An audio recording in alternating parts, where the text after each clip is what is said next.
நம்ம பார்த்து வருவது இந்த நாட்களில் நம்முடைய வசனம் சக்கரியா 2வது அதிகாரம் 10வது வசனம் தமிழில் வாசிக்கும்படியாக வேண்டிக் கொள்கிறேன். And in English it says, Rejoice, O daughter of Zion. தமிழில் வாசிக்கலாமா? சியோனின் குமாரத்தியே கம்பீரி, கர்த்தர் நம்முடைய சமூகத்தில் இருக்கிறார். The Lord of Zion is with us. Hallelujah. So இன்றைக்கு நம்ம தியானிக்க போகிறது அதை குறித்து தான். God is with us. அவருடைய பிரசன்னம் நம்மளோடு கூட இருக்கிறது. ஆமென். நமக்கு நாமே சொல்லிக்கலாம், God's presence is with us. Amen. So இதில் 2-3 தியாலஜிக்கல் அண்டர்ஸ்டாண்டிங்கை நம்ம முதலாவது புரிந்து கொள்ள வேண்டியது இருக்கிறது. பழைய ஏற்பாட்டில் ஆல்டர்ஸ் என்பது, பழைய ஏற்பாட்டில் இது பலிபீடம் என்பது அந்த இடத்துல ஆண்டவருடைய பிரசனம் இருந்த நாட்கள். ஸோ நம்ம பார்க்குறோம், எலிஜாவுடைய வாழ்க்கையாக இருந்தாலும் சரி, நோவாவுடைய வாழ்க்கையாக இருந்தாலும் சரி, மோசேவுடைய வாழ்க்கையாக இருந்தாலும் சரி, யாக்கோபுடைய வாழ்க்கையாக இருந்தாலும் சரி, ஈசாக்குடைய வாழ்க்கையாக இருந்தாலும் சரி, பலிபீடங்கள் கட்டப்பட்டன. ஆண்டவர் காட் விசிட்டட் என்று பார்க்கிறோம். ஆண்டவர் அந்த இடத்துல பிரசன்னமாக இருந்தார் என்று பார்க்கிறோம். இன்றைக்கு நாமோ தேவாலயமாக இருக்கிறது. ஸோ அது எந்த வசனத்தில் இருக்குன்னு சொன்னால், ரோமர் 12வது அதிகாரம் 1-2 இருக்கிறது. நீங்களே தேவனுடைய ஆலயமாக இருக்கிறீர்கள் என்று சொல்லி, தேவன் நம்மோடு கூட இருக்கிறார், வாசமாக இருக்கிறார் என்று சொல்லி பார்க்கிறோம். அதுக்கு பிற்பாடாக எபிரேயர் 13வது அதிகாரத்தில் சொல்லப்பட்டிருக்கிற 10வது வசனம் என்று நினைக்கிறேன், அதில் சொல்லப்பட்டிருக்கிற ஆண்டவர் ஆகிய இயேசு கிறிஸ்துவே ஒரு ஆல்டராக இருக்கிறார் அப்படி என்று சொன்னால், அவரே He is the altar of our life என்று சொல்லி பார்க்கிறோம். அப்போ இன்றைக்கு நம்முடைய தியானத்துக்காக நம்ம எடுத்துக்கொண்ட டாபிக் த ஆல்டர். அப்போ ஃபேமிலி ஆல்டர் இருக்கு, பர்சனல் ஆல்டர் இருக்கு, கம்யூனிட்டி ஆல்டர் இருக்கு. ஆண்டவருடைய பிரசனம் எங்கே இருக்கிறதோ that is where it is called the altar, இல்லைன்னா பலிபீடம் என்று சொல்லி பார்க்கிறோம். இப்போ 3 காரியத்தை, 3 இடங்களை நான் காண்பிக்க விரும்புகிறேன். we have been meditating from yesterday, நேற்று தினத்தில், இன்றைக்கு காலை தினத்தில், மத்தியானம் 3 இதுலேயும் நம்ம இதை குறித்து தான் பேசி கொண்டு இருக்கிறோம். Because we are engaging in a warfare. ஆண்டவருடைய அவருடைய சமூகத்தில் நம்ம பெரிதான காரியங்களை செய்வதற்கும், இந்த தேசத்தில் ஆண்டவர் நம்மளை கொண்டு என்ன செய்ய வேண்டும் என்பதற்குமாக ஆண்டவர் நம்மளை அழைத்திருக்கிறார். ஸோ முதலாவது நாம் பார்க்கிற வேளையில் ஆபிரகாமுடைய வாழ்க்கையை இன்றைக்கு கொஞ்சம் டீட்டெயிலாக, இன்னும் கொஞ்சம் ஆழமாக பார்க்கிறோம். we touched upon it in the morning. ஆக இந்த காலை வேளையில் நம்ம சொன்ன என்னன்னு சொன்னால், ஆபிரகாமுடைய ஜேர்னி இட் ஸ்டார்டட். அவருடைய ஜேர்னி தொடங்கினது, அவருடைய he started his journey in Ur of Chaldesh and then went into ஹரான் என்கிற இடத்துக்கு போகிறதை பார்க்கிறோம். அப்போது அதில் மூன்று இடங்கள் அதில் போடப்பட்டிருக்கிறது. நாம் வாசிக்கலாம். முதலாவது 12வது அதிகாரத்தை வாசிக்கலாம். Let us read into chapter 12 of Genesis. 1வது அதிகாரம் 1வது வசனத்தை வாசிக்கலாம். ஆதியாகமம் 12:1. Manor, can you read? கர்த்தர் ஆபிரகாமை நோக்கி, நீ உன் தேசத்தையும் உன் இனத்தையும் உன் தகப்பனுடைய வீட்டை விட்டு புறப்பட்டு நான் உனக்கு காண்பிக்கும் தேசத்துக்கு போ. அப்போ அந்த இடத்துல தொடங்குகிற அந்த ஜேர்னி 6வது வசனத்தை வாசிக்கலாம். ஆபிரகாம் அந்த தேசத்தில் சுற்றி திரிந்து சீஹேம் என்னும் இடத்துக்கு சமீபமான, சீஹேம் என்கிற இடத்துக்கு சமீபமானார். மோரே என்னும் சமபூமி மட்டும் வந்து அக்காலத்திலே கானானியர் அத்தேசத்தில் அந்த தேசத்தில் இருந்தார்கள். ஆமென். ஸோ சீஹேம் என்பதற்கு பேர்டன், ஒரு பேர்டனோட அந்த இடத்துல அதுக்கு பேர் சீஹேம் என்பதற்கு it is a place of burden. அப்போது நம்ம ஒரு வேளை இன்றைக்கு ஒரு பேர்டனோட வந்திருக்கலாம், ஒரு வருத்தத்தோடு வந்திருக்கலாம், ஒரு சிந்தனையோடு வந்திருக்கலாம் ஆண்டவரத்தில். So God is shifting. ஆண்டவர் ஒருத்தரையும் ஒரு இடமாக மூவ் பண்ணி கொண்டு இருக்கிறார். God is shifting things in your life. அப்போது ஆபிரகாமை போல நம்மை ஒரு இடத்துல இருந்து அழைத்திருக்கிறார். He has called us into a place. அப்போ சேகேம் என்கிற இடத்துல வருகிற வேளையில அவன் என்ன செய்கிறான் என்று பார்க்கலாம். கர்த்தர் ஆபிரகாமுக்கு தரிசனமாகி, கர்த்தர் அந்த இடத்துல ஆபிரகாமுக்கு தரிசனமா. அப்போ நம்ம என்றைக்கெல்லாம் நம்ம பேர்டனோடு, ஒரு வருத்தத்தோடு, ஆண்டவரோடு, ஒரு பாரத்தோடு அவர் இடத்துல போகிறோம், whenever we go to God with a burden in our hearts, அவர் நமக்கு நம்மோட கூட இடைப்படுகிறவராக இருக்கிறார். ஹல்லேலூயா. ஸோ இன்றைக்கு ஒருவேளை நம்முடைய வாழ்க்கையில் ஒருவேளை ஒரு பாரம் இருக்கும் என்று சொன்னால் நீங்கள் ஆண்டவர்கிட்ட சொல்லுங்கள், ஆண்டவரே நான் பாரப்பட்டு வந்திருக்கிறேன், ஆண்டவர் நான் வருத்தத்தோடு இருக்கிறேன், ஆண்டவரே என்னுடைய சிந்தனைகளில் நிறைய விதமான சிந்தனைகள் ஓடிக்கொண்டிருக்கிறேன், என் தலைக்குள்ளாக நிறைய பிரச்சனைகள் ஓடிக்கொண்டிருக்கிறது. அப்போ இந்த பாரத்தை அவர் சுமப்பதற்கு அவர் கிருபை உள்ளவராக இருக்கிறார். வருத்தப்பட்டு பாரம் சுமக்கிற என்னிடத்தில் வாருங்கள், நான் உங்களுக்கு இளைப்பாறுதல் தருவேன் என்று சொல்லி மத்தேயு 11வது அதிகாரம் 28வது வசனத்தை சொல்லப்படுகிறது. ஸோ பாரத்தோடு நாம் போவோம் என்று சொன்னால் அவர் நமக்கு இளைப்பாறுதலை தருகிறார். அப்போ இந்த இடத்துல செக்கேம் என்கிற இடம் ஆபிரகாமுக்கு ஒருவேளை பாரம் நிறைந்த இடமா இருக்கலாம். ஏன்னா பார்க்குறோம் 1வது வசனத்தில் ஆண்டவர் அந்த இடத்துல இருந்து கிளம்பி போக சொல்லுகிறார். he starts his journey and then he goes on கண்டினியூஸாக போகிறதை பார்க்கிறோம். அப்போ போயிட்டு இருக்கிற வேளையில் அவன் நினைத்திருக்கலாம், இப்படியாக நடக்கிறதே, what is my journey going to be like, அதுக்கு பிற்பாடாக என்ன நடக்க போகிறது, எவ்விதமாக நான் செல்ல போகிறேன் என்று சொல்லி பல விதமான சிந்தனைகள் அவனுடைய மைண்டில் ஓடிக்கொண்டு இருந்திருக்கலாம். ஆனால் ஆண்டவர் அந்த இடத்துல என்ன செய்கிறாரு, அவனுக்கு தென்படுகிறார். God visits him. பார்க்கலாம், ஆண்டவர் அந்த இடத்துல தென்படுகிறார். வாசிங்க, சந்ததிக்கு இந்த தேசத்தை கொடுப்பேன் என்றார். அப்போ பாருங்க, 12வது அதிகாரத்தில் ஆண்டவர் சொல்லுகிற வேளையில் முதலாவது he gives a promise, leave your country, your people and your fathers and the household and go into the land I will show you என்று சொல்லி அந்த இடத்துல சொல்லுகிறார். எந்த லேண்டுன்னு அந்த இடத்துல சொல்லலை. ஆமென். அதுதான் விசுவாசம். That is why he is called the father of faith. அதனால தான் அவர் விசுவாசம் உள்ளவன் என்று சொல்லி எபிரேயர் 11வது அதிகாரத்தில் எழுதப்பட்டிருக்கிறது. So when we look into the life of Abraham, God said, go into the land I show you. Amen. So அந்த இடத்துக்கு வருகிற இடத்துல அவன் என்ன சொல்லப்படுகிறது, அந்த இடத்துல this is the land of Canaan. அந்த இடத்துல வருகிறான், ஷேகம் என்கிற இடத்துல. ஸோ ஷேகம் என்ற இடத்துல இருந்து வசனத்தில் பார்க்கிற வேளையில் they are the Canaanites. அப்போ கானனைட்ஸர்கள் தே ஆர் ஜெயன்ட்ஸ் என்று சொல்லப்படுகிறது. They are highly built. அநேக பார்க்கும்போது நமக்கு யோசிப்போம், இவங்க கூடலாம் ஒரு ஃபுட்பால் டீம், 2 ஃபுட்பால் டீம் நம்ம இருக்கிறோம், இல்லாட்டி 2 கிரிக்கெட் டீம் இருக்கும்போது அவங்க பயங்கரமாக ஜெர்சிலாம் போட்டுட்டு வந்து நிற்பாங்க, பயங்கர எக்ஸசைஸ்லாம் எடுத்துகிட்டு இருக்காங்க. நம்ம அப்படியே என்ன வெறும் டிஷர்ட்டை போயிட்டு நிற்கும்போது ஒரு வார்ம் அப்பும் இல்லை, எதுவும் இல்லைன்னா நம்ம யோசிப்போமா இல்லையா, என்னடா இது பயங்கரமாக வார்ம் அப்லாம் பண்ணுறாங்க, பயங்கரமாக டீமாக இருக்கும் போல இருக்குது அப்படின்னு நம்ம நினச்சி பயப்படுவோம். ஸோ அதுவும் போல தான் மேபி ஆப்ரஹாமோட தாட், இவங்க பெரிய ஆட்களாக இருக்கிறாங்களே, பெரிய உருவங்களாக இருக்கிறாங்களே என்று சொல்லி அந்த இடத்துல போடப்பட்டிருக்கு. 6வது வசனத்தில் பார்க்குற வேளையில் at that time the Canaanites were in the land. அந்த நாட்களில் கானான் தேசத்தார்கள் அந்த தேசத்தில் இருந்தார்கள். Which means that is the land of Canaan that God promised. நம்ம நினைப்போம் பாலும் தேனும் ஓடுகிற தேசம்னு சொன்னால் அப்போ பாலும் தேனும் வடிஞ்சிட்டே இருக்கிறோம், அப்போ யாருமே அங்கே இருக்க மாட்டாங்க, அப்படியே போய் மொக்கிக்க வேண்டியதான், கொட்டிக்க வேண்டியதான் அப்படின்னு நினச்சிட்டு இருப்போம். இல்லை, தேர் வேர் பீப்புள். யோசுவாவுடைய வாழ்க்கையை பார்க்கணும்னு சொன்னால் யோசுவாவுடைய அந்த முழுமையான காரியங்களை பார்ப்போம்னு சொன்னால் 1லேருந்து 15வது அதிகாரம் வரைக்கும் பார்க்குறவங்கள தே ஹேட் டு ஃபைட்.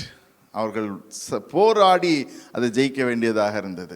அப்போ கானான் தேசம், the promised land was given to Abraham. ஆபிரகாமுக்கு சொன்னது, முதலாவது தொடக்கத்தில் சொன்னது, நான் உனக்கு காண்பிக்கிற தேசத்துக்கு நீ போ என்று சொல்லி அங்கேருந்து கூட்டிகிட்டு வருகிறார். முதல் ஸ்டாப் ஷேகம் என்கிற இடம். அந்த இடத்துல அவர் பார்க்குறாரு, கானானியர்கள் இருக்கிறாங்க. ரொம்ப யோசிச்சிருப்பாரு. That is why it is called the land of all the position of burden. அதனால தான் அவருடைய மண்ணில் ஒரு பாரம் இருக்கிறத பார்க்குறோம். ஆண்டவர் கூட்டிகிட்டு வந்துட்டாரு. அடுத்த ஸ்டெப்பு எல்லாம் பார்த்தா பெருசாக இருக்காங்க, எப்படி இவங்களை ஜெயிக்க போகிறோம்? அப்போ ஆண்டவர் அங்கே தென்படுகிறார்.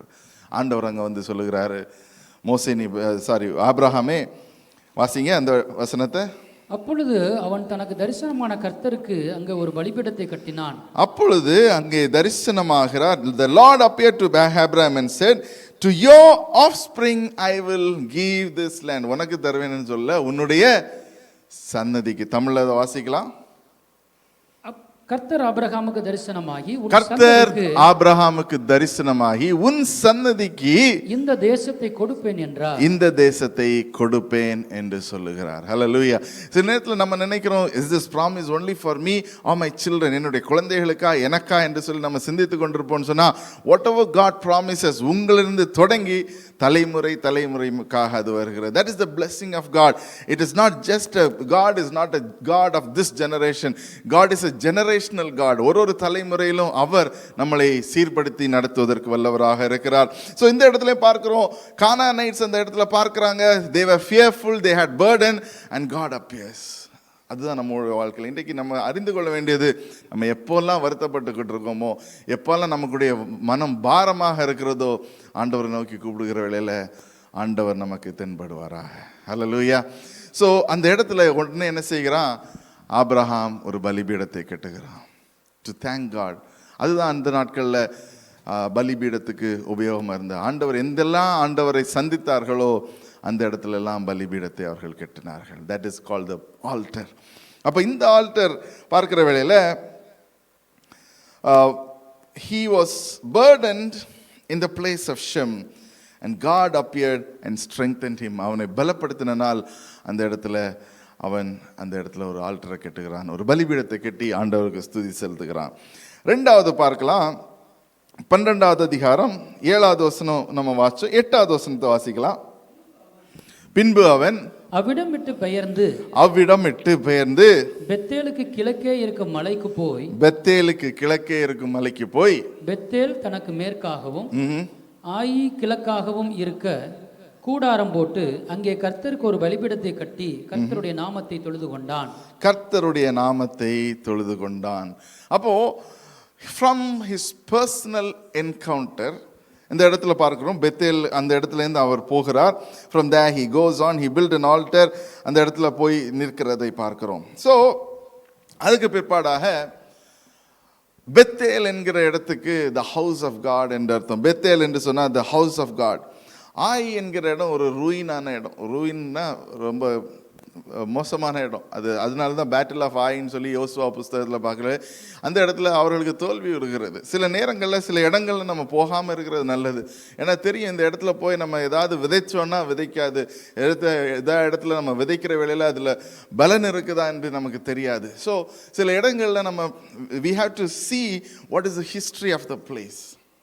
அந்த அதில் உள்ள சில காரியங்களை நம்ம அறிந்து கொள்ள வேண்டும். Not just our land, also the places that we visit, the houses that we go. We have to understand where are we going, what are we doing. இந்த இடத்துல பார்க்கிறோம் பெத்தேல் என்கிற இடம்.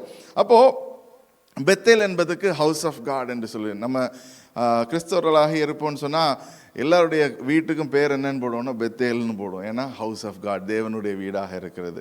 பெத்தேல் என்பதற்கு தேவனுடைய வீடு என்று அர்த்தம். அப்போ he moved from the personal altar to the family altar. ஒரு குடும்ப ஆல்டராக அதை ஸ்தாபிக்கிறதை பார்க்கிறோம். அதே நேரத்தில் 13வது அதிகாரம் 3வது வசனத்தை வாசிக்கலாம்.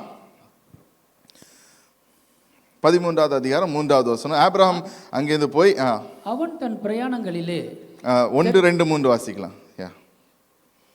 ஆபிரகாமும் அவன் மனைவியும் அவனுக்கு உண்டான யாவும் அவனுடனே லோத்தும் எகிப்தை விட்டு தென் திசையில் வந்தார்கள்.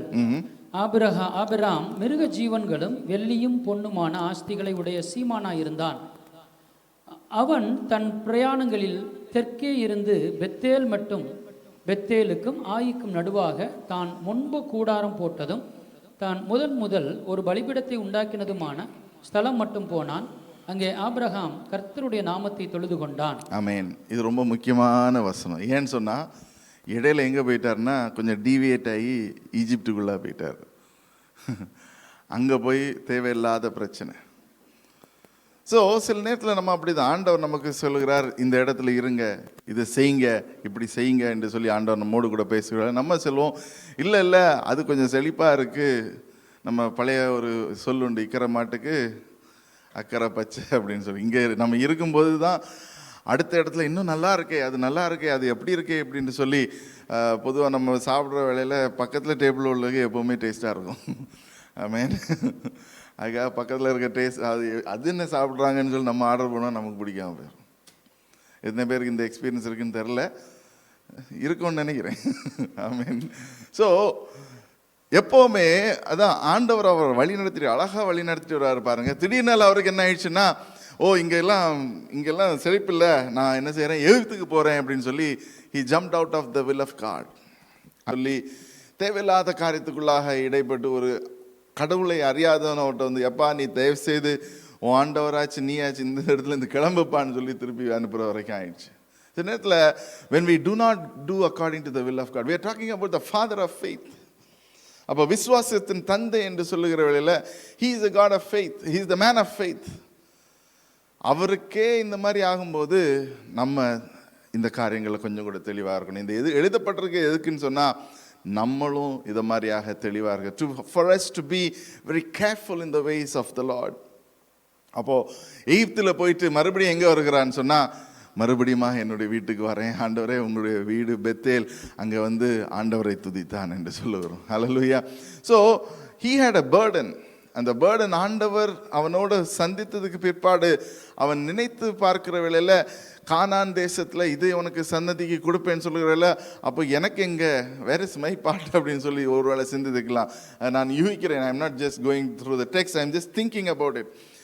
ஒருவேளை என்ன இது அடுத்த ஜென்ரேஷனுக்கு தானே, அப்போ நம்ம தலைமுறைக்கு கொஞ்சம் கூட எகிப்தில் போய் சம்பாதிச்சுக்கலாம். பிகாஸ் அலெக்சாண்ட்ரா அந்த இடம்லாம் it was the most prosperous time of those times என்று பார்க்கிறோம். So then he had to come back, மறுபடியுமாக வந்து அங்கே மறுபடியுமாக அவன் எங்கே ஆண்டவரை தொழுது கொண்டானோ அந்த இடத்துல மறுபடியுமாக கொண்டு வருவான். சில நேரத்தில் ஆண்டவர் நம்மளை சில காரியங்கள் அனுமதிப்பார். அப்படியே ஒரு ரவுண்ட் அடிச்சுட்டு நல்லா டூர் பண்ணிட்டு வாப்பா அப்படின்னு சொல்லி அவர் அனுப்புறதில்லை, நம்ம தான் டூர் போவோம். அதுக்கு பிற்பாடா இதெல்லாம் சரியாகாது, let us come back to God. Amen. So இன்றைக்கு ஒரு நம்முடைய வாழ்க்கையில் அந்த மாதிரியாக சுற்றி திரிந்து கொண்டு இருக்கிறோம், இல்லைன்னா நம்ம தெரியாமல் அப்படியே அழிந்து கொண்டு இருக்கிறோம். Like Abraham, if you are tossed back and forth, ஒரு பேர்டனோட இருப்போம்னு சொன்னால், இன்றைக்கு ஆண்டவர் சொல்லுற come to the house of God. பெத்தேல் என்கிற இடத்துக்கு நீ வரும்போது உன்னுடைய வீடு, உன்னுடைய குடும்பம், உன்னுடைய சன்னதியார் அவர்கள் ஆசீர்வதிக்கப்பட்டிருப்பார்களாக. Hallelujah. So we come from personal altar into a family altar. Family altar என்று சொல்கிற Bethel is the house, church and family. அதை நம்ம பார்க்கிற வேளையில் this comes into it. மூன்றாவது பார்க்கிறோம் 13வது அதிகாரத்தில் the journey continues for Abraham. 13வது அதிகாரத்தில் அதுக்கு பிற்பாடு என்ன நடக்குதுன்னு பார்ப்போம். 5வது வசனம். ஆபிரகாமுடனே வந்த லோத்துக்கும் ஆடு மாடுகளும் கூடாரங்களும் இருந்தன. அவர்கள் ஒருமித்து குடியிருக்க அந்த பூமி அவர்களை தாங்கக்கூடாததாய் இருந்தது. அவர்களுடைய ஆஸ்தி மிகுதியாய் இருந்தபடியால் அவர்கள் ஒருமித்து வாசம் பண்ண ஏதுவல்லாமற் போயிற்று. 8வது வசனம். ஆபிரகாம் லோத்தை நோக்கி, எனக்கும் உனக்கும் என் மெய்ப்பருக்கும் உன் மெய்ப்பருக்கும் வாக்குவாதம் வேண்டாம், நாம் சகோதரர், இந்த தேசமெல்லாம் உனக்கு முன் இருக்கிறது அல்லவா, நீ என்னை விட்டு பிரிந்து போகலாம், நீ இடதுபுறம் போனால் நான் வலதுபுறம் போகிறேன், நீ வலதுபுறம் போனால் நான் இடதுபுறம் போகிறேன் என்றான். அப்பொழுது லோத்து தன் கண்களை ஏறெடுத்து பார்த்து யோர்தான் நதிக்கு அருகான சமபூமி முழுவதும் நீர்வளம் பொருந்தினதாய் இருக்க கண்டான். கர்த்தர் சோதோமையும் கோமேராவையும் அழிக்கும் முன்னே சோவோருக்கு போகும் வழி மட்டும் அது கர்த்தருடைய தோட்டத்தைப் போலவும் எகிப்து தேசத்தைப் போலவும் இருந்தது. ஆமென். ஸோ இது அடுத்த டீட்டூர். இது வந்து ஆபிரகாமுடைய டீட்டூரில் இது லோத்துடைய டீட்டூர். அப்போ பார்க்குறோம், ஆபிரகாம் அந்த இடத்துல மறுபடியுமாக வருகிறான். வந்து பார்க்குற வேளையில் ஆண்டவர் அவனை ஆசீர்வதிக்கிறார். பெருகுகிறார்கள். வீட்டில் மட்டும் இல்லை, ஒரு ரிசோர்ஸஸ்லையும் பெருகுகிறார்கள். அப்போ அவர் சொல்லுகிறாரு, சரி நம்ம தான் வளர்ந்துட்டோம், இப்போ என்ன செய்யலாம், இனி நம்ம சேர்ந்துருக்க முடியாது, ஆகையால் உனக்கும் எனக்கு என்ன, எல்லாரும் சண்டை போடுகிறாங்க, அதனால நம்ம பிரிஞ்சிருவோம்னு சொல்லிட்டு லோத்துக்கிட்ட சொல்லுகிறாரு, உனக்கு இந்த மாதிரி பார்க்குற சமபூமியாக இருக்கிறது, every thing is looking nice, so you decide அப்படின்னு சொல்லி அந்த இடத்துல பார்க்குறோம். ஸோ சேம் திங், நம்ம சில நேரங்களில் நம்முடைய வாழ்க்கையில் பிரச்சனைகள், சில நேரத்தில் போகிற வழியில் நிந்தனைகள், போகிற வழியில் தேவையில்லாத காரியங்கள் வந்து நம்முடைய வாழ்க்கையில் சில மறைவான காரியங்கள் நடக்கிற வேளையில் நம்மளும் என்ன நினைப்போம், இது தேவன் நமக்கு கொண்டு வந்திருக்கிறதா, இது சத்துரு கொண்டு வந்திருக்கிறான்னு தெரியாமல் ஒருவேளை விழுந்து விடலாம். லோத்துடைய வாழ்க்கையில் பார்க்குறோம், அந்த வசனம் சொல்லுது, சோதமும் குமாரும் அழிவதற்கு முன்பதாக. அப்போது சோதம் குமாராவுடைய கதையை நீங்கள் படித்தீங்கன்னு சொன்னால், ஆண்டவர்கிட்ட ஆபிரகாம் மன்றாடி அதுக்கு பிற்பாடாக அந்த இடத்துல போய் அவனை மீட்டு கொண்டு வந்து அதுக்கு there is a reunion and reconciliation, but Lot lost all that he had. Lot என்னெல்லாம் வைத்திருந்தானோ சோதம் குமாரில் விட்டு வர வேண்டியதாயிடுச்சு. ஆனால் இந்த இடத்துல பார்க்குறோம், this is the third place that God is leading Abraham to. வாசிக்கலாம். 8வது வசனம் வாசிச்சிட்டோம். அடுத்தபடியாக 9வது வசனம் ஜோர் வரைக்கும் வாசித்தோம்னு நினைக்கிறேன். ஸோ 11வது வசனம். அப்பொழுது லோத்து யோர்தானுக்கு அருகான சமபூமி முழுவதையும் தெரிந்து கொண்டு கிழக்கே பிரயாணப்பட்டு போனான். இப்படி அவர்கள் ஒருவரை ஒருவர் விட்டு பிரிந்தார்கள். ஆபிராம் கானான் தேசத்தில் குடியிருந்தான். அந்த யோர்தானுக்கு அருகான சமபூமியில் உள்ள பட்டணங்களில் வாசம் பண்ணி சோதோமுக்கு நேரே கூடாரம் போட்டான். ஆமென். 18வது வசனம்.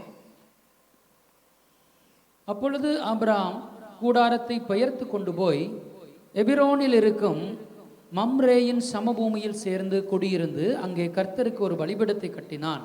ஆமென். அதுக்கு முன்பதாக பார்த்தீங்கன்னு சொன்னால் ஆபிரகாமுக்கு he becomes ஒரு தனி நபராக ஆண்டவர் அவனை அழைக்கிறார். அதுக்கு பிற்பாடாக ஒரு குடும்பமாக அவன் பெருகுகிறதை பார்க்கிறோம். அதுக்கு பிற்பாடாக this Abraham as a family becomes a society. Amen. ஹேப்ரான் என்கிற இடத்துக்கு அவன் போகிறான். ஹேப்ரான் என்கிற இடம் வந்து when we say the word Hebron, it is the seat of society என்று பார்க்கிறோம். அதில் தான் அவன் பெருகிறதை பார்க்கிறோம்.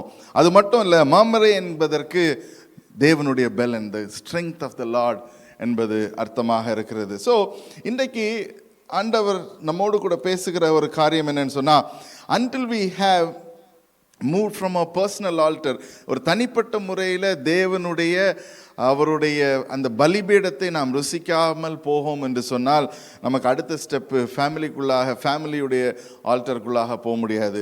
அடுத்து அப்படியாக இல்லைன்னு சொன்னால் நம்ம நேஷ்னல் லெவலில் ஆல்டராக இருக்கலாம், சொசைட்டியில் ஒரு இம்பேக்டை கொண்டு வருவதாக இருக்கலாம், அதுக்குள்ளாக நாம் போக முடியாது. அப்போது இன்றைக்கு நாம் என்ன அறிந்து கொள்ளுகிறோம் இதில் இந்த what happens when we neglect the altar. அப்போ பலிபீடத்தை நம்ம நெக்லெக்ட் செஞ்சு போவோம்னு சொன்னால் ஆபிரகாமை போல வழி தவறி போக முடியும், இல்லைன்னு சொன்னால் லோத்தை போல வழி மாறி போக முடியும். ஆபிரகாம் லோத்தை பார்க்கிற வேளையில் he left the altar and neglected என்று பார்க்கிறோம், while Abraham continued. இன்றைக்கு அநேக நேரத்தில் we compromise with certain things. அநேக நேரத்தில் நம்ம காம்ப்ரமைஸுக்குள்ளாக வருகிறோம். நம்ம வாசிக்கலாம் கலேஷியன்ஸ் 4வது அதிகாரம் Galatians 4:9 வாசிக்கிற வேளையில் if we leave prayer altar we will become slaves to the world. நம்ம ஜெபத்தில் நாம் தரித்திருக்காவிட்டால் நாம் சத்துரு கொண்டு வருகிற இந்த உலகத்தின் காரியத்துக்குள்ளாக நம்ம ஒரு அடிமைகளாக ஆகிவிடுவோம். வாசிக்கலாம் Galatians 4வது அதிகாரம். இப்பொழுதே நீங்கள் தேவனை அறிந்திருக்க அல்லது தேவனாலே அறியப்பட்டிருக்க பலனற்றதும் வெறுமையுமான அவ்வழிபாடுகளுக்கு நீங்கள் மறுபடியும் திரும்பி மறுபடியும் அவைகளுக்கு அடிமைப்படும்படி விரும்புகிறது எப்படி? அதுக்கு அடிமைப்படுவதற்கு விரும்புவது எப்படி? அப்போ கிறிஸ்தவ வாழ்க்கைக்குள்ள நம்ம அடி எடுத்து வைத்திருக்கிறோம். ஆண்டவர் நம்மோடு கூட இடைப்படுகிறார் என்பதை நாம் சிந்தித்து வைத்திருக்கிறோம். ஆண்டவர் என்னோடு கூட என்னை நடத்துவார் என்பதை நம்பிக்கையோடு இருக்கிறோம். அப்போ the question is, why then are we going back to the world? Why then are we thinking about what can the world provide to me instead of looking into God? அதுதான் நம்ம இன்றைக்கு சிந்திக்க வேண்டிய விஷயம். Are we compromising in ways like லோத்துடைய குடும்பத்தை போல? Are we compromising in the ways of the world? லோத்தை போல ஒரு காம்ப்ரமைஸுக்குள்ளாக போகிறோமா என்று பார்க்கிறோம். Lot was in bondage for 12 years. நாம பார்க்கிற வேளையில் ஆதியாகமம் 14வது அதிகாரம் 4வது வசனம் 5வது வசனத்தில் வாசிக்கிற வேளையில் we give that account of 12 வருஷங்கள் அந்த இடத்துல அவன் அடிமையாக இருக்கிறான். And eventually they were attacked. The family was attacked, taken away as slaves, and finally Abraham goes and redeems them என்று பார்க்கிறோம். அதே போல இன்றைக்கு நம்ம தேவனுடைய சித்தத்தை விட்டு வெளியே போகிற வேளையில we will be attacked. அதுக்காக தான் நம்முடைய வாழ்க்கையில இன்றைக்கு தேவனுடைய பலிபீடம் நமக்கு தேவையாக இருக்கிறது. ஹல்லேலூயா. தேவனுடைய பலிபீடம் நமக்கு தேவையாக இருக்கிறது. இரண்டாவது பார்க்கல, it is also very critical மத்தேயு எழுதின சுவிசேஷம் 7வது அதிகாரம் 1வது வசனத்தை வாசிக்கலாம். Matthew chapter 7 verses 1. அதை வாசிக்கிற வேளையில நமக்கு அறிந்து கொள்ள வேண்டிய how critical is God and our prayer என்று சொல்லி வாசிங்க. நீங்கள் குற்றவாளிகள் என்று தீர்க்கப்படாதபடிக்கு நீங்கள் குற்றவாளிகள் என்று தீர்க்கப்படாது. Do not judge or you too will be judged. மற்றவர்களை குற்றவாளிகள் என்று தீர்க்காதிருங்கள். மற்றவர்களை குற்றவாளிகளாக தீர்க்காதிருங்கள். ஏனெனில் நீங்கள் மற்றவர்களை தீர்க்கிற தீர்ப்பின்படியே நீங்களும் தீர்க்கப்படுவீர்கள். நீங்களும் தீர்க்கப்படுவீர்கள். சோ இந்த இடத்துல பார்க்கணும், லோத்துடைய வாழ்க்கையில பார்க்கிறோம், he was righteous but he was not holy என்று நாம் பார்க்கிறோம். he was righteous, அவன் நீதியாக நடந்ததாக இருக்கலாம், ஆனா அவன் பரிசுத்தமாக நடக்கவில்லை. இதுக்கு ரெண்டுக்கும் வித்தியாசம் என்னன்னு சொன்னா, நீதி என்று சொல்லுகிற தேவ நீதியை படி அல்ல, இந்த உலகத்தின் நீதியின்படி நடப்பதாக இருக்கும். ஆனா தேவ நீதியின்படி நடக்கிற வேளையில we become not only righteous but we also become holy என்று பார்க்கிறோம். ஏன்னு சொன்னா, what are we called to do? We are supposed to be living a life without the negative influence of the world. இந்த உலகம் அநேக காரியங்களை சொல்லும். It can be said, இந்த வாசனம் வாசிக்கிற வேளையில it talks about the self-righteousness. நம்ம நினைக்கிறோம் we can judge others because we are righteous. நம்ம நினைக்கிறோம் we can talk things what other people do is right or wrong. ஏன்னு சொன்னா we think we are the judge because we are self-righteous. அதுதான் லோத்துடைய வாழ்க்கையில் நடக்கிறது. அப்போ செல்ஃப் ரைச்சியஸ்னஸ் இருக்கும்னு சொன்னா we will start judging. நீங்கள் because when you judge you will also be judged என்று நம்ம அறிந்து கொள்ள வேண்டும். ஸோ இதை குறித்து பார்க்கிற வேளையில நம்ம இன்னொரு காரியம் பார்க்கணும். We have to be like what the Bible says in 2 Peter chapter 2 verse 7 and 8. 2 பேதுரு 2வது அதிகாரம் 7, 8 ஆகிய வசனங்களை வாசிக்கிற வேளையில 2 Peter chapter 2 2 பேதுரு 2வது அதிகாரம் 7, 8 ஆகிய வசனங்களை நாம் வாசிக்கிற வேளையில அதுல அக்கிரமக்காரருக்குள் வாசமாய் இருக்கையில் அவர்களுடைய காம விகார நடக்கையால் வருத்தப்பட்டு நாள்தோறும் அவர்களுடைய அக்கிரம கிரியைகளை கண்டு கேட்டு நீதியுள்ள தன்னுடைய இருதயத்தில் வாதிக்கப்பட்ட நீதிமானாகிய லோத்தை அவர் ரட்சித்திருக்க. அப்போ இங்கே பேதுரு எழுதுகிற வேளையில லோத்தை பற்றி எழுதுகிறார். ஏன்னு சொன்னா it talks about பேதுரு இவர் யாருக்கு எழுதுகிறான்னு சொன்னா it is to the growing Christians. கிறிஸ்தவர்கள் அந்த நாட்களில் அவர்கள் வளர்ந்து கொண்டிருக்கிற வேளையில அதுல பிரச்சனைகள் வருகிறது. because of false teaching, தேவையில்லாத டீச்சிங்ஸ் வருகிறதுனால, தேவையில்லாத காரியங்கள் அவருடைய வாழ்க்கையில நடக்கிறதுனால. so he says like Lot, do not fall into the trap. நிறைய விதமான ட்ராப் இருக்கு. அதே போல லோத்து விழுந்த ஒரு ட்ராப்பை பற்றி தான் இந்த இடத்துல பார்க்கிறோம். மறுபடியும் அதை வாசிக்கலாம். let us not, இங்கிலீஷ்ல நான் வாசிக்கிறேன். and if he rescued Lot, a righteous man who was distressed by filthy lives of the lawless man. அது எதை குறிக்குதுன்னா சோதம் and கொமோரா குறிக்கிறது. இன்றைக்கு நம்மளும் அப்படிப்பட்ட இடத்துல தான் இருக்கோம். we are not in a righteous place. We are not surrounded by righteous people. நீதி உள்ளவர்களோடு இல்லை. The world we live in is corrupted, filthy. எல்லா விதமான unrighteous things நடக்குது. அப்போ அதை குறித்து நாம் பார்க்கிற வேளையில we have to know where is that and what is God doing.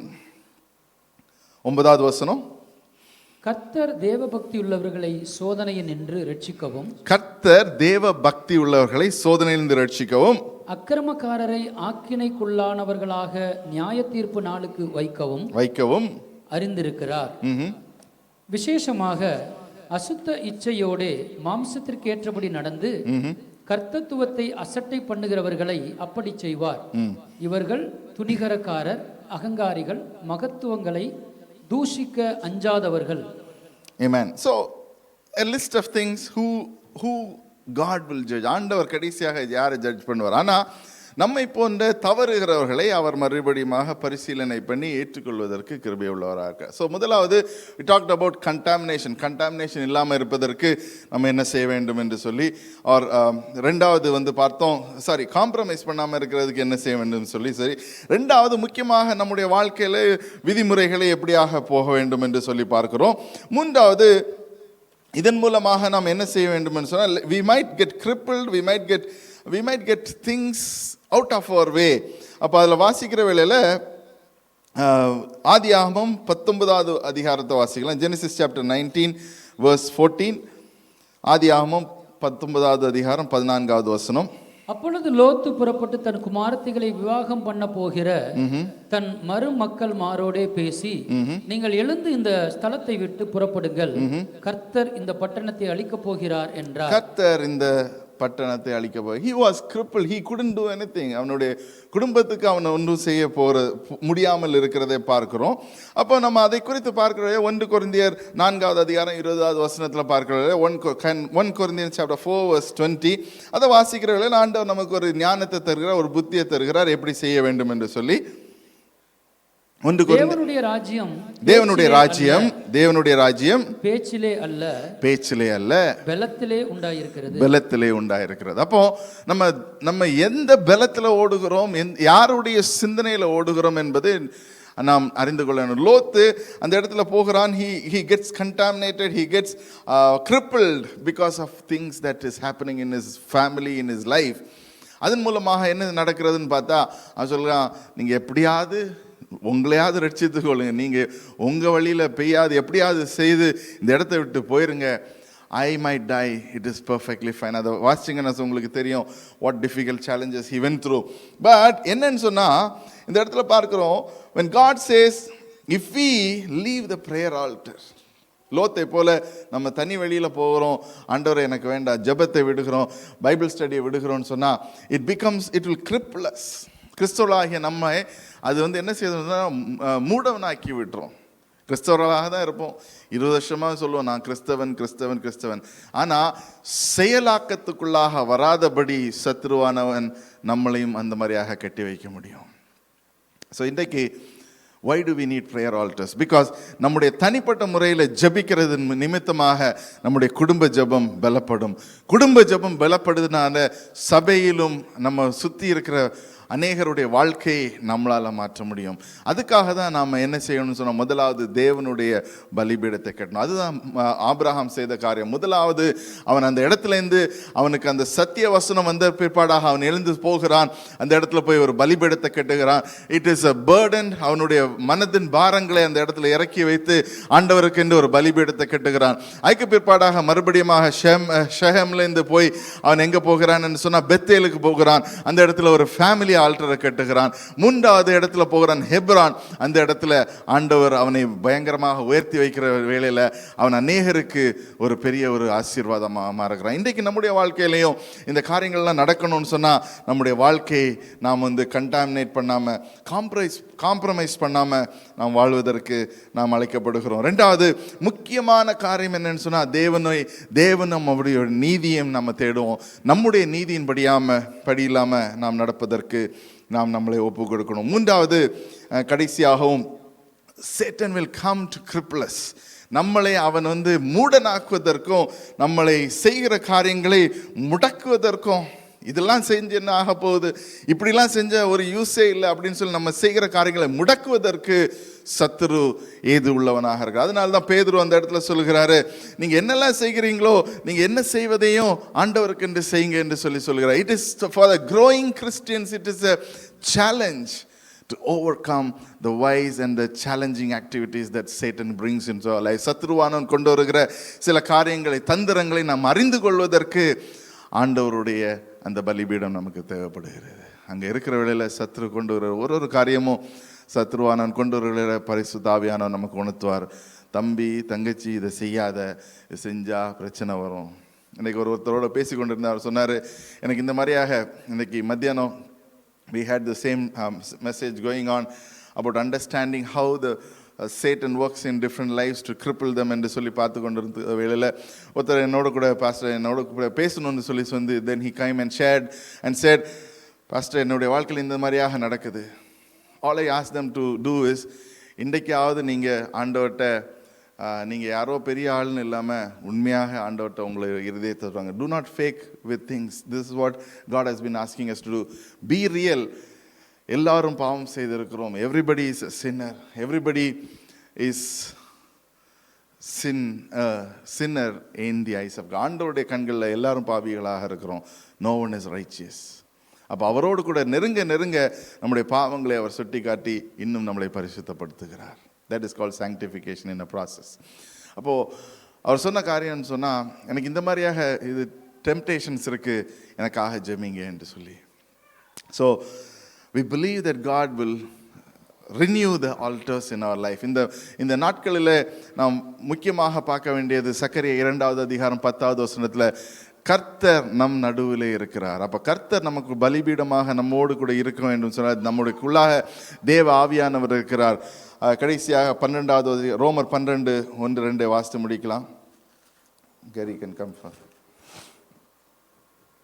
ரோமர் 12வது அதிகாரம் 1வது வசனம் சொல்லுகிறது, therefore I urge brothers in the view of God's mercy to offer your bodies as living sacrifices, holy and pleasing to God. This is your spiritual act of worship. Do not conform any longer to the patterns of the world, but be transformed and renew in your mind. Then you will be able to test and approve that God's will is his good, pleasing and perfect will. தேவனுடைய ராஜ்யம் அவருடைய சித்தம். அப்போ அதை செய்யணும்னு சொன்னால் நம்மளை பலிபீடத்தில் வைக்கணும். தமிழில் வாசிக்கலாம் அதை. அப்படி இருக்க சகோதரரே, நீங்கள் உங்கள் சரீரங்களை பரிசுத்தமும் தேவனுக்கு பிரியவுமான ஜீவ பலியாக ஒப்புக்கொடுக்க வேண்டும் என்று தேவனுடைய இரக்கங்களை முன்னிட்டு உங்களை வேண்டிக் கொள்ளுகிறேன். இதுவே நீங்கள் செய்யத்தக்க புத்தியுள்ள ஆராதனை. நீங்கள் இந்த பிரபஞ்சத்திற்கு ஒத்த வேஷம் தெரியாமல் தேவனுடைய நன்மையும் பிரியமும் பரிபூர்ணமான சித்தம் இன்னதென்று பகுத்தறியத்தக்கதாக உங்கள் மனம் புதிதாகிறதுனாலே மறுரூபமாகுங்கள். ஆமென். அப்போ தேவனுடைய அன்பு நம்ம ஏவுகிறதாக இருக்கிறது. இன்றைக்கும் God's love is abundantly available for us. நீங்கள் என்ன செய்ய வேண்டும் என்று சொன்னால், let us come into the presence of God to say that, ஆண்டவரே உம்முடைய சித்தத்தின்படி என்னை இன்றைக்கு பரிசுத்தப்படுத்துங்க, உம்முடைய ஆல்டரில் என்னை பலிபீடமாக வைக்கிறேன். We talked about few things about personal, family, church/society. அதே போல் இன்னும் 3 காரியங்கள் பார்த்தோம். Let us not be contaminated or let us நம்முடைய இதனால் let us not become contaminated, let us not become unwary of the critical aspect of God and then let us not be crippled. ஆண்டவருடைய காரியங்களை நாம் அறிந்து கொள்ளத்தக்கதாகவும் ஆண்டவருடைய காரியத்தை நேர்த்தியாக செய்யத்தக்கதாகவும் ஆண்டவருடைய காரியத்தை செய்வதற்கு சத்ருவானன் கொண்டு வருகிற காரியங்களிலிருந்து நம்மை அகற்றுவதற்கும் தேவ வல்லமை போதுமானதாக இருக்கிறது. When Abraham came to this position of Hebron, அந்த மர்மர் என்கிற இடத்துல வரும்போது, ஹெப்ரான் என்கிற இடத்துல he understood the strength of God.